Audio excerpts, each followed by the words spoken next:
प्रसारित करत आहोत डॉक्टर यशवंत पाठक लिखित अनुभव समृद्ध मातीचं देणं या पुस्तकाचं अभिवाचन. अभिवाचक जयंत ठोंबरे आणि अनुराधा मटकरी. या पुस्तक अभिवाचनाचा भाग 6 आपण ऐकणार आहोत. आणि आज या पुस्तकातल्या प्रश्नाचं पाणी या प्रकरणाला प्रारंभ होतोय. यामध्ये गोदाकाठचं सुंदर वर्णन तर आहेच, पण त्याचबरोबर सोवळं घेतलेल्या आजींचं, त्यांच्या मनातल्या भावनांच्या आंदोलनाचं चित्रण लेखकानं अगदी मार्मिकपणे केलंय.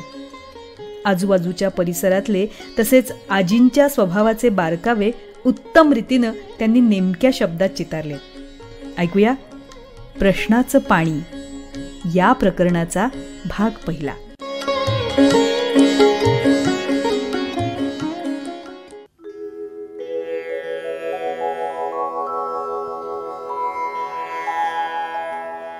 लहान मूल आईच्या पातळाच्या पदरातून उठावं तशी पहाट उठायची.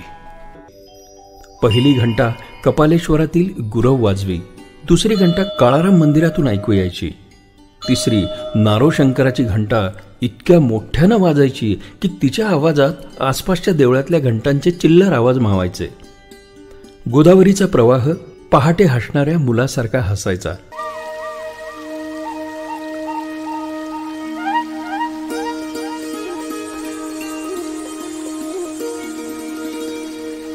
नंतर नंतर त्याला तीर्थाची कळा यायची.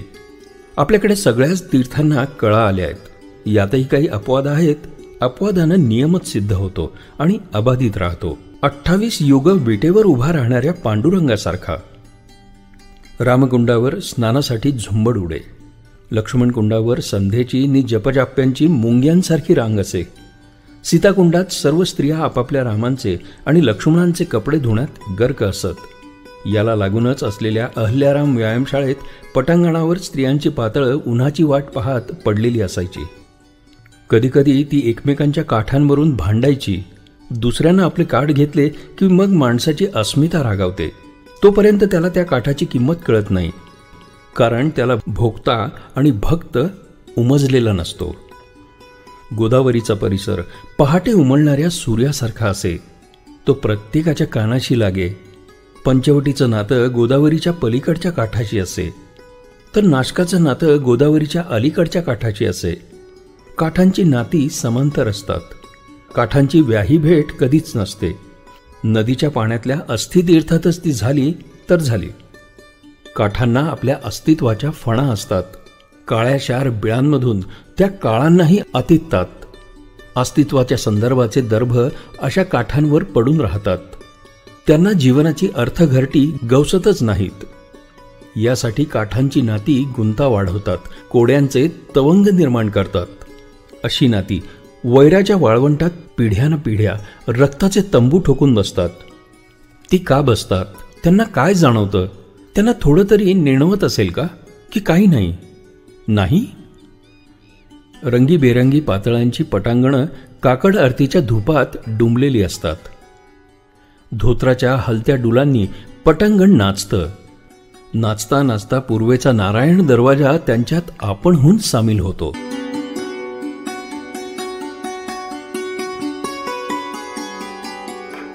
सोवळ्या आजी डोक्यावरच्या पदराशी चाळा करीत गोदा स्नानाला निघाल्या. त्यांच्या हातावरच्या सुरकुतल्यांवर आकाशातली नक्षत्र उतरली. काखोटी ते सोवळं, लोकरीची पिशवी, त्यात भांडपळी, 4 तांदळाचे दाणे, तोंडाचं बोळकं अखंड नामसप्ताहासारखं सतत चुटुक चुटुक वाजायचं. दृष्टी थोडी मंदावलेली, पण रस्ता आणि जागा आजींना बरोबर माहीत होत्या. काही वेळेला त्या श्रीराम श्रीराम असं म्हणत डोळे मिटून चालत, पण त्यांचं पाऊल इकडचं तिकडे होत नसे. पावलांना आपण जशी सवय लावावी तशी ती वागतात. बुटक्या कपाळावरचं गोंधळ मात्र ठळक होतं. त्या कपाळावर आजींनी काय काय गोंधलं असेल? गोंधळाच्या बारीकशा ठिंबातच आजींच्या संसाराचा सावधान चोर सापडला असावा. कपाळावरची गोंधळं त्या कपाळालाच घेऊन बरोबर जातात. आयुष्यातल्या काही प्रश्नांची उत्तरं सापडली नाहीत की मग कपाळावरच्या गोंधळाचे संदर्भ मनात फुटतात. कारण उल्कापाती घटनांना आयुष्यात उत्तराचे यशस्पर्श नसतात. मग त्याला तुम्ही कितीही बाळंतपुडे करा.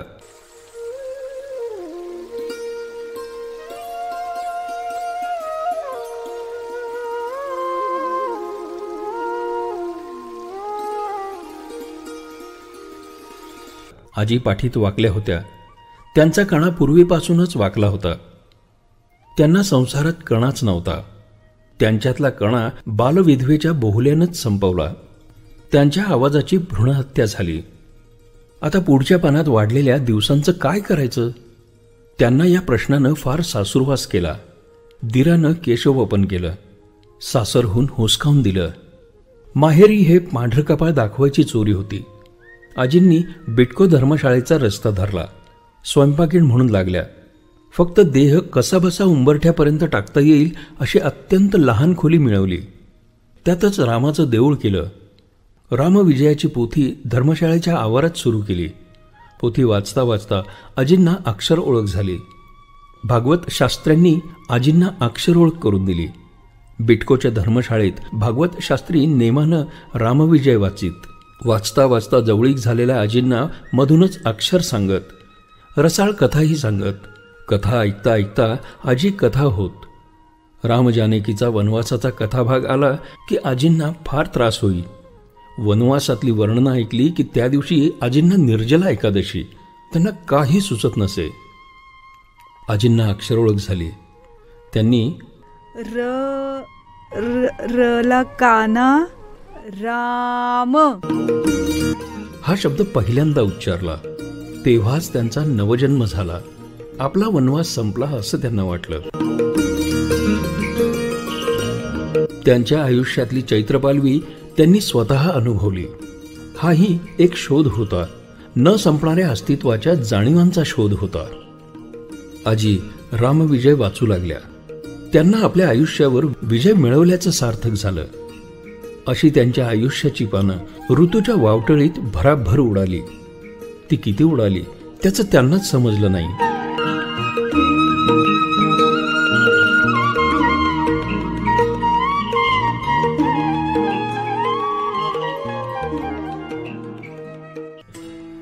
आयुष्याचं असंच असतं. ते पिसासारखं कधी भर्रकन पसरतं तेच ध्यानात येत नाही. ते जेव्हा पलीकडच्या काठावर वागतं तेव्हा मग मागची पिसं गोळा करता करता दमछाक होते. यातून जास्त चिडचिड वाढते. तर कधी पूर्वीच्या पिसासारखं तरुण व्हायला होतं. यातून आपल्याला नेमकं काय साधायचं असतं? रस्ता रामकुंडाच्या पायरीशी संपल्याचं आजींना सांगावं लागत नाही. रस्ता संपल्याचं कळायला वेगळीच ताकद लागते. काहींना ती मुळातच असते. काहींना ती चंद्रबळासारखी आयात करावी लागते. काय आजी, मी तुमची पिशवी घेऊ का? मी म्हणालो. माझं म्हणणं आजींना ऐकू आलं नाही. त्या चालतच सुटल्या. आजी, अहो आजी, आजी, मी मोठ्यांदा म्हणालो. आजी रामरायाचा जप करीत बरोबर चालत होत्या. श्रीराम जय राम जय जय राम श्रीराम. शेवटी मी त्यांच्या काकुटीतली पिशवी धरली. तेवढ्यात त्या ओरडल्या, कोण आहे? कोण कोण आहे? मला बघताच त्या हसल्या. ओठावरून जीभ फिरवून म्हणाल्या, अरे राजा, मला सांगायचं नाहीस का आधी? अहो मी तुम्हाला 2 वेळा हाक मारली, मोठ्यांदा हाक मारली, पण तुम्ही. तुला मोठ्यानं ओरडायला काय धाड झाली होय? मी मोठ्यांदा. कळलं कळलं. कशाला पिशवी धरतोयस? माझं मला करू दे. मला रामकुंडावरच तात्या शास्त्र्यांना निरोप द्यायचा आहे म्हणून मी. मग तू आज आहेस, उद्या दुसरा, परवा कोण, नि शेवटी कोण? आम्ही सगळे आहोतच की. ते कुणी बघितलंय. पण आता काय, काळ जवळ आलाय. मला माझं ओझं धरू दे. हा हा हा राहू दे राहू दे. हा जय राम जय जय राम श्रीराम जय राम जय जय राम. आजींचा पीठ जबरदस्त होता. त्यांनी माझ्या हातात पिशवी दिली नाही. आणखीन 2-4 जणांनी त्यांना सहानुभूती दाखवली, पण त्यांनी त्यांची सहानुभूती साफ नाकारली. सहानुभूतीच्या तुकड्यावर, त्या लाचारीच्या सोफ्यावर बसायला त्या तयार नव्हत्या. आपल्या स्वार्थासाठी वाटेल ते तत्वज्ञान राबवायला त्यांची हिंमत नव्हती. एकाला वाटलं त्या आंधळ्या आहेत म्हणून त्यानं त्यांची काठी धरताच चिरख्या संतापात त्या उद्गारल्या, मला माझा रस्ता पक्का ठाऊक आहे. तुम्ही तुमचा रस्ता शोधा नीट. तो चक्रावला. त्याला डोळे असून आपण आंधळे आहोत असं वाटलं. तो म्हातारीच्या रस्त्याकडे बघत बसला. बघता बघता त्याला त्याचा रस्ता दिसला, पण त्याच्यावर चालायला तो धजेना. मग मात्र त्याला आजीचं कौतुक करण्यापलीकडे काहीही उरलं नाही. आयुष्याच्या अखेरच्या पानात कोरा भाग फारच उरला आणि काही जागा हुकल्या की कौतुकाचे अनुयायी सक्तीनं गोळा करण्यापलीकडे हातात काहीही नसतं. त्यांच्या आरत्यातच अनुयायीही म्हातारे होतात. आजी रामकुंडाच्या काठाशी बसल्या. थोडेसे पाय पसरले. काठी किंचित आपटली. जवळून गेलेल्या तात्या शास्त्र्यांना त्यांनी ओळखलं. किलकिल्या डोळ्यांनी त्या पुण्याह वाचन बघत होत्या. एक नवदाम्पत्य रामकुंडात स्नानाला उतरलं. दोघांनी एकमेकांच्या अंगावर पाणी उडवलं. तिची नथ केसात अडकली. तिच्या डोळ्यातून आलेली ओली ओहळ सरसरून आजीच्या अंगात शिरली. आजींनी डाव्या डोळ्याच्या भुवईवर डाव्या हाताची खोबण केली. उजवा डोळा पूर्ण बंद केला. डावा डोळा मुद्दाम लावला. त्या बारकाईने बघत होत्या. दोघांनी संकल्प सोडला. शेजारीच आप्पा पुराणिकांनी आपलं सोवळं ठेवताच त्या दचकल्या. त्यांनी उगाचच पदर कमरेला बांधला. त्या हळूहळू पाण्यात सरकत होत्या. तेवढ्यात एका मुलानं धाडकन पाण्यात उडी मारली. त्याच्या डोक्यात पाण्याचा दगड बसला, पण त्या कावल्या नाहीत. त्या शहारल्या. जय गंगामाय, कृपा कर असं म्हणत एकानं 3दा बुडी मारली. आतल्या खोलगट भागात न जाता काही जण काठावर तांब्या घेऊन हर हर गंगे गोदे असा गजर करीत एकमेकांच्या डोक्यावर पाणी घालत होते. भटजी कुंकवांची पाळं आणि श्रीफळ घेऊन या काठावरून त्या काठावर धावत होते. एक एक भटजी 10-10 माणसांच्या गटांना एकदम संकल्प सांगत होते. हातात पाणी घ्या, तुमच्या मनात काय इच्छा असतील त्या बोला असं मोठ्या मोठ्याने ओरडत होते. हातात संकल्पासाठी घेतलेलं पाणी संकल्प बोलण्याच्या आतच कसं काय गळून पडायचं ते त्यांनाच कळेना. ते पुन्हा ओंजळीत पाणी घेत ते पाणी पुन्हा गळे. नेमकी मनोकामना बोलून पाणी सोडायची वेळ आली की त्यांचे हात रखरखीत कोरडे असत. मनातले संकल्प पाण्यात उतरत नाहीत. ते मनाच्या तावदानातून मुळात बाहेर पडत नाहीत. खरोखरच मनात काही ठाम संकल्प असतात का? मन कधीतरी ठाम असतं? जे ठाम असतं ते मन असतं की वृत्ती की कृती? मनाचा ठामपणा रेटण्यावर असतो की कोडगे होण्यावर असतो? मनाच्या गाभाऱ्यात तसं काहीही सापडत नाही, पण तिथं नक्की काहीतरी असतं. मनाच्या खेळण्याला कोणतेच नियम नसतात. आजींनी एकदा रामकुंड न्याहाळलं. आसपास बघितलं. सरकत सरकत पहिल्या पायरीवर त्या चाचपडल्या, पण पायरीचा काठ नेमका हाती लागला. त्या दुसऱ्या पायरीवर पाय पसरून बसल्या. त्या गंगेत उतरल्या. हात जोडले. गंगेची यमुने चैव गोदावरी सरस्वती असा श्लोक तोंडातल्या तोंडात त्यांनी पुटपुटला. थरथरत्या हातांच्या ओंजळीत पाणी घेतलं. आता त्यांना कोणाला संकल्प सांगायचा होता? कुणासाठी संकल्प करायचा होता? त्या त्यांच्या एकाकीपणाला संकल्पात बघत होत्या. गंगामाय कृपा करा.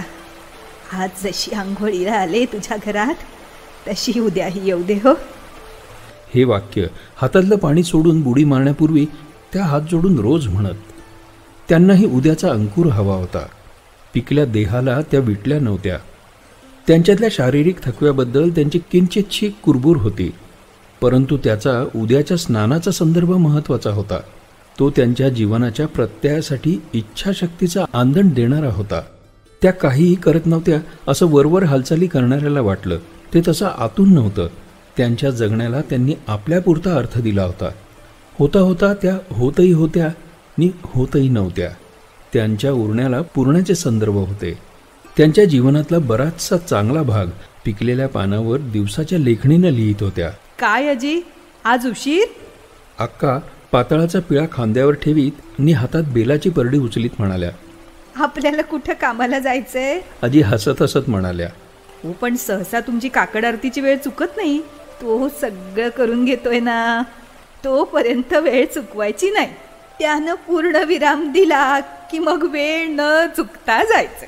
हो, ती वेळ कुणालाच चुकवता येत नाही. चुकवू म्हटलं तरी, पण गरजच काय चुकवायची? वेळ आली की वेळेला आपण तयार राहावं. अक्का आजीचं सोवळं पिळायला लागल्या. आजीने नाकारलं, पण अक्कांनी काही ऐकलं नाही. त्यांनी सोवळं खळखळलं. पिळा आजींच्या काखेत घातला. आजींनी तो पुन्हा पाण्यामध्ये सोडून पिळला. त्यांचा पिळा अजूनही पक्का होता. त्यांना कसलीही भीती नव्हती. त्या सतत आपल्या मनालाही असाच पिळदार बनण्याचा सल्ला देत होत्या.